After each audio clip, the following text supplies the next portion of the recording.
You know that moment when you're walking across a room and something just feels slightly off? Not pain, not a limp, just a subtle pull to one side. A half second of, wait, where am I? Or maybe it's that quiet hesitation right before you step down a curb, that half-second pause you can't quite explain. If that's been happening to you, stay with me, because what I'm going to share with you today may be the most important thing nobody has ever connected the dots on, for you. My name is Dr. Rachel Adams. I've spent over 30 years working with patients. And what I've come to notice is that the body almost always tells you what's coming, long before a crisis arrives. Most doctors see symptoms in isolation. A patient comes in dizzy, we treat the dizziness. Another comes in fatigued, we order blood work. A third says their memory isn't what it used to be, and we say gently, that's just aging. But I started noticing a pattern. These symptoms weren't separate, they were connected. They were the brain trying to speak in the only language it had. So in this video, I'm going to show you what that pattern looks like in plain human language. I'm going to walk you through why these things are happening, what it means for your future, and most importantly, what you can actually start doing about it today. Simple things, things that work. Stay with me all the way to the end, because the exercises I'm going to share, I give them to my own patients, and the results consistently surprise people. Let me describe something to you, and I want you to notice how many of these feel familiar. You wake up in the morning, and for just a moment, maybe 2 or 3 seconds, you feel slightly disoriented. Not dizzy exactly, just like the world needs a moment to settle around you. You sit on the edge of the bed, you wait, and then it passes. You probably don't mention it to anyone because it feels too small, too vague, and a little embarrassing. Then, during the day, maybe you're walking down a hallway and you notice you're using the wall, just lightly, just your fingertips trailing along the paint, and you think, I don't remember when I started doing that. Maybe you've noticed you take corners differently now, wider, more cautiously. Where you used to move through your kitchen without thinking, now there's a split second of planning. And then there's the mental side. Reading the same paragraph twice and still not absorbing it. Walking into a room and forgetting, genuinely forgetting what you came for, not occasionally, more often than before. Words that used to come easily now hover just out of reach. You're in a conversation and the name you've known for 30 years just isn't there. And you smile and redirect and you hope no one noticed. Here's what I want you to hear. You are not imagining these things, and you are not alone in experiencing them. In fact, in my 30 years of practice, these are some of the most consistently underreported symptoms I encounter, because my patients carry them quietly, with a kind of private embarrassment that breaks my heart a little. So let's talk about what may actually be going on. Most people think of balance as a leg thing. Strong legs, good balance. Weak legs, bad balance. And that's partially true. But here's what many people don't realize, and this is one of the most important things I'll say today. Balance is a brain thing. Your ability to walk confidently, to step safely, to move through space without that subtle wobble. It is managed, coordinated, and constantly recalibrated by your brain. Specifically, by a network that involves your inner ear, your vision system, the feedback sensors in your joints and feet, and the part of your brain called the cerebellum. And here's where it gets fascinating, and honestly, a little surprising.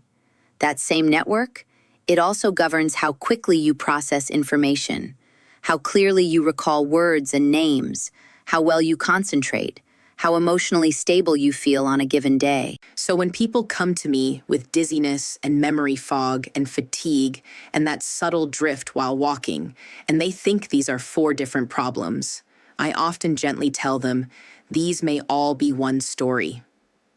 The brain's balance and navigation system is deeply intertwined with cognitive function.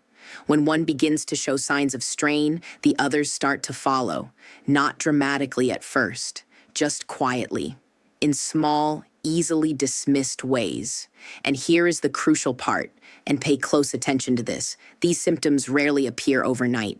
They build slowly over months, sometimes over years, which means there is almost always a window, a real usable window, where intervention changes the trajectory entirely. That's why I call these warning signs, not because they mean something terrible is happening right now, but because the brain is giving you information, early information, the kind you can actually act on. Now, here is the part that frustrates me. As a clinician, and honestly, as someone who cares about the patients I see. When older adults bring these symptoms to their doctors, and many of you have, the response is often some version of, "That's normal for your age." And I want to be fair. In some cases, some degree of change is a natural part of growing older. That's real. But normal aging has become a phrase that sometimes closes the conversation, when the conversation should be just beginning.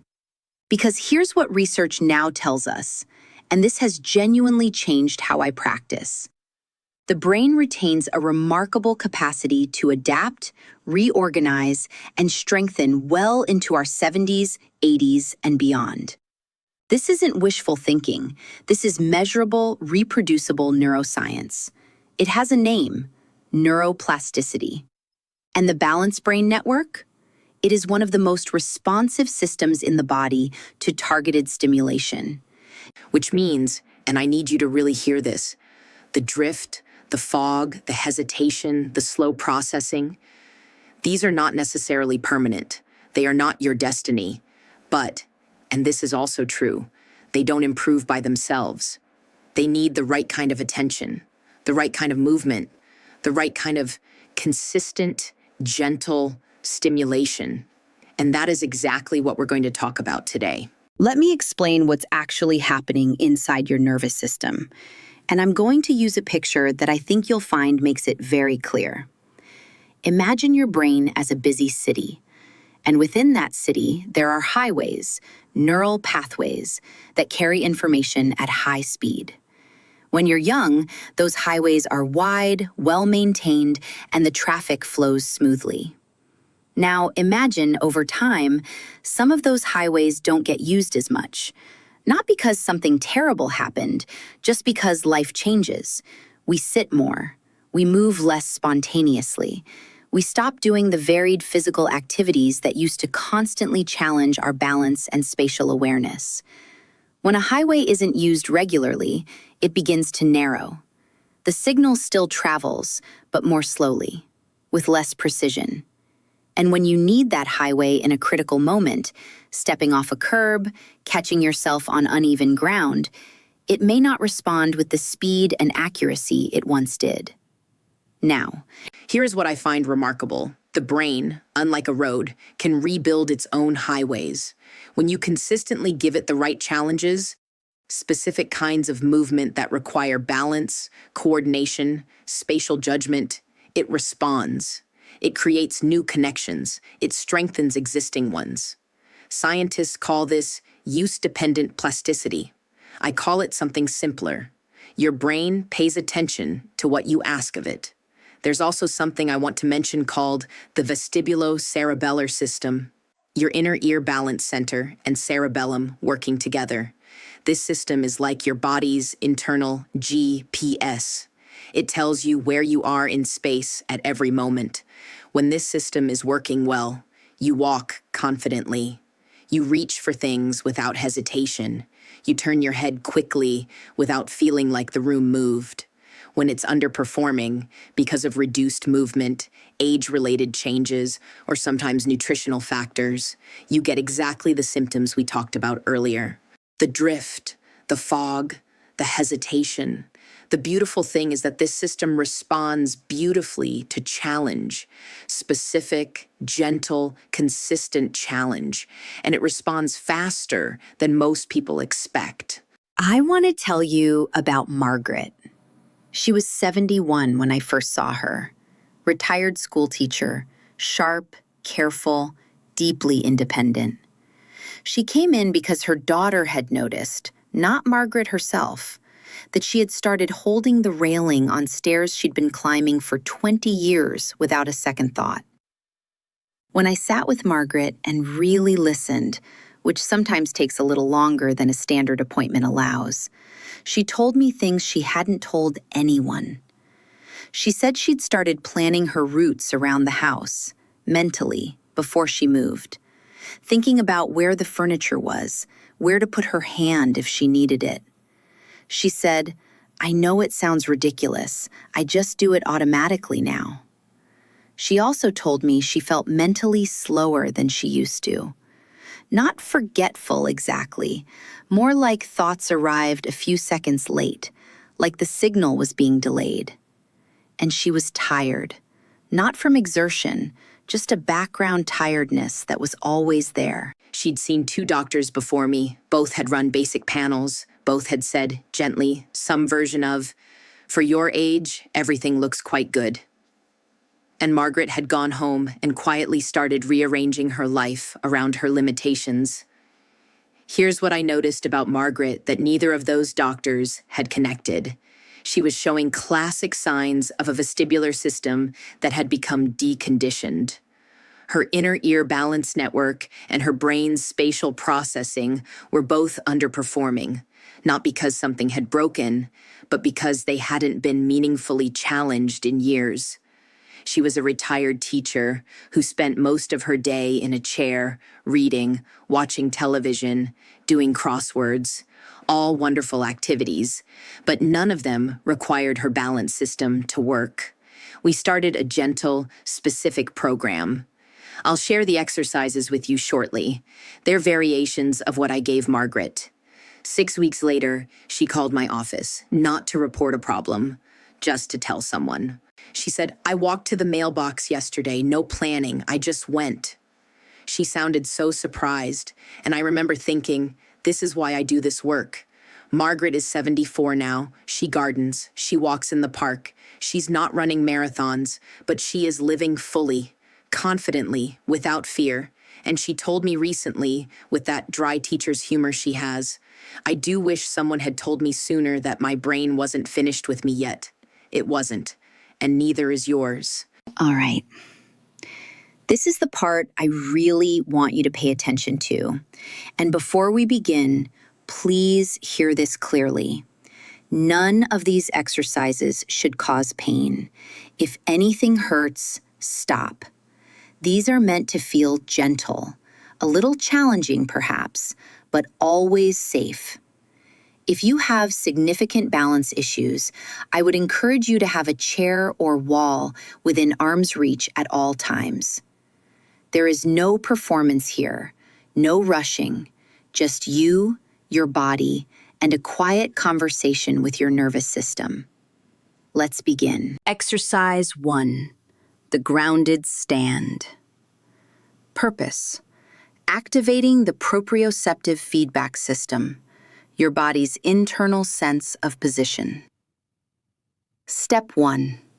Find a spot on the floor where you have a few feet of clear space around you.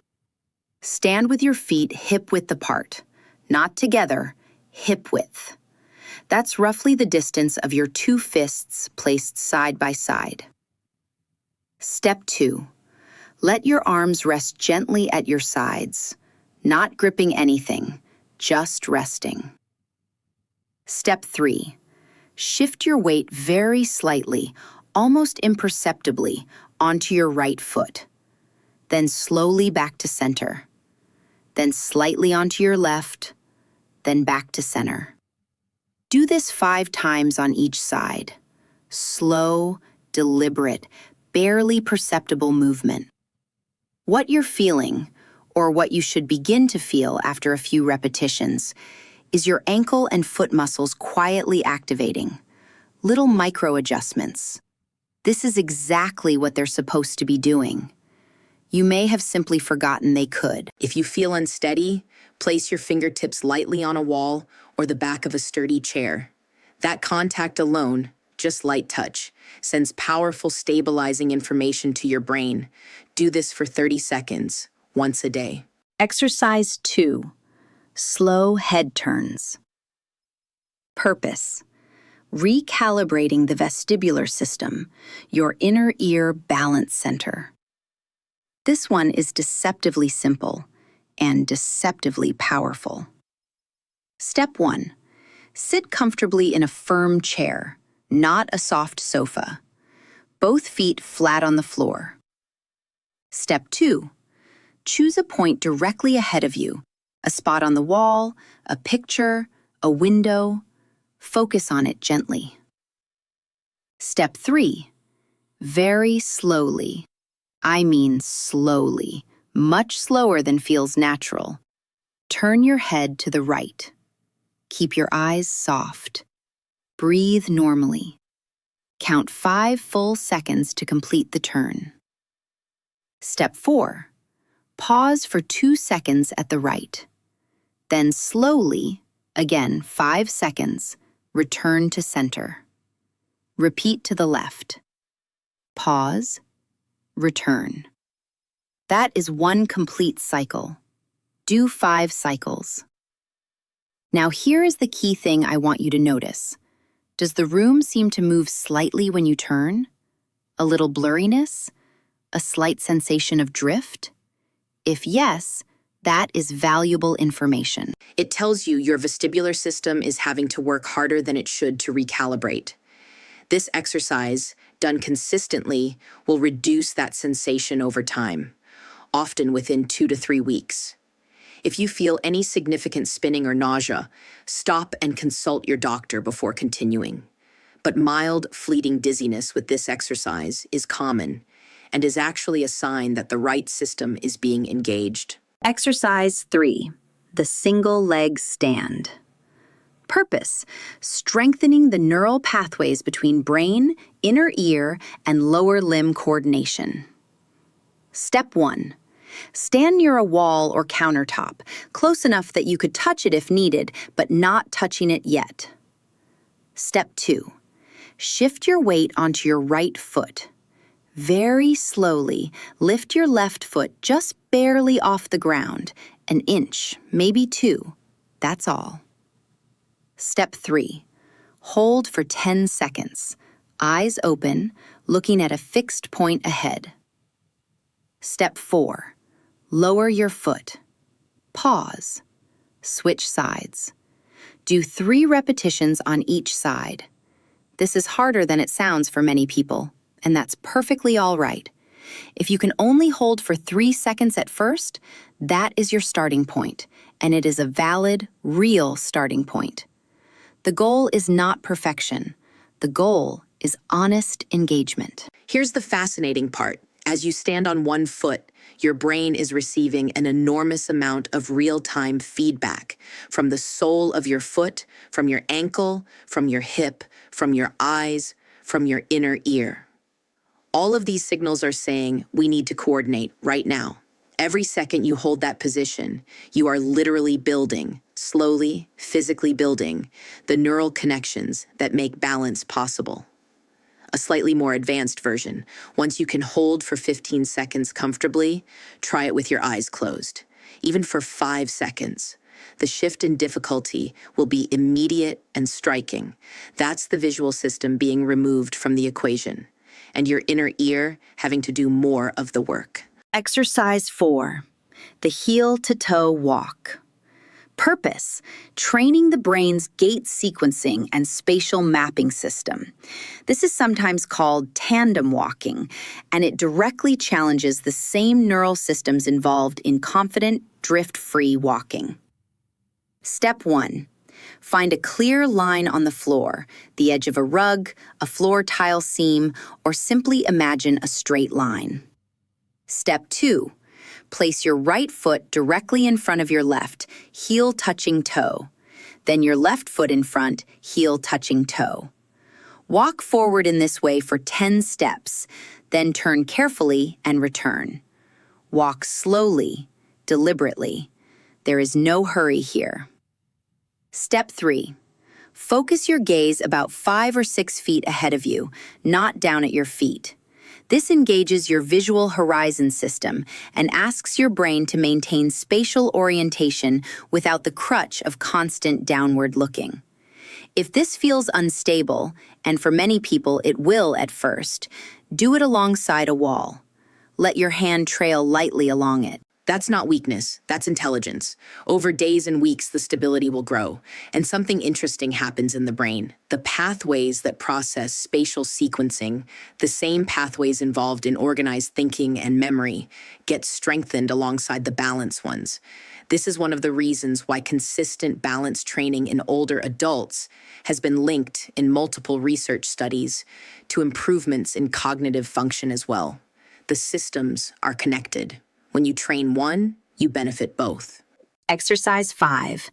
The seated ankle clock. Purpose: reactivating the peripheral nervous system and ankle proprioception, the body's most underappreciated balance organ. Step 1. Sit in a firm chair. Right foot lifted slightly off the floor. Step 2. Imagine a clock face in front of your foot. Slowly rotate your ankle to 12 o'clock. Then to 3, then to 6, then to 9, then back to 12. Do 5 slow, full rotations in each direction. Step 3. Switch to the left ankle. This exercise seems almost too simple to matter, but the sensors in your ankles, called mechanoreceptors, are directly wired into your balance system. They constantly send information to your brain about ground surface, weight distribution, and spatial position. In many older adults, these sensors have become less active, simply because we wear supportive shoes on flat surfaces all day, every day, and the sensors never get meaningfully challenged. This gentle movement begins to wake them up again. You can do this watching television. In the morning before you get dressed, it asks almost nothing of you. And over time, it gives a great deal back. I want to tell you something that I've seen change people's lives. Not dramatically, not overnight, but in the quiet, accumulating way that real change actually happens. Your brain is not finished. I know that may sound simple. You may have heard variations of it before, but I want to say it the way I mean it, not as a slogan, but as a clinical observation I've made over 3 decades. The human brain, at any age, retains an extraordinary ability to respond to new demands. When you ask it to do something new, something that requires coordination, spatial judgment, balance, sequencing, it begins to adapt. New synaptic connections form. Existing pathways strengthen and become more efficient. This is not a metaphor. This is measurable.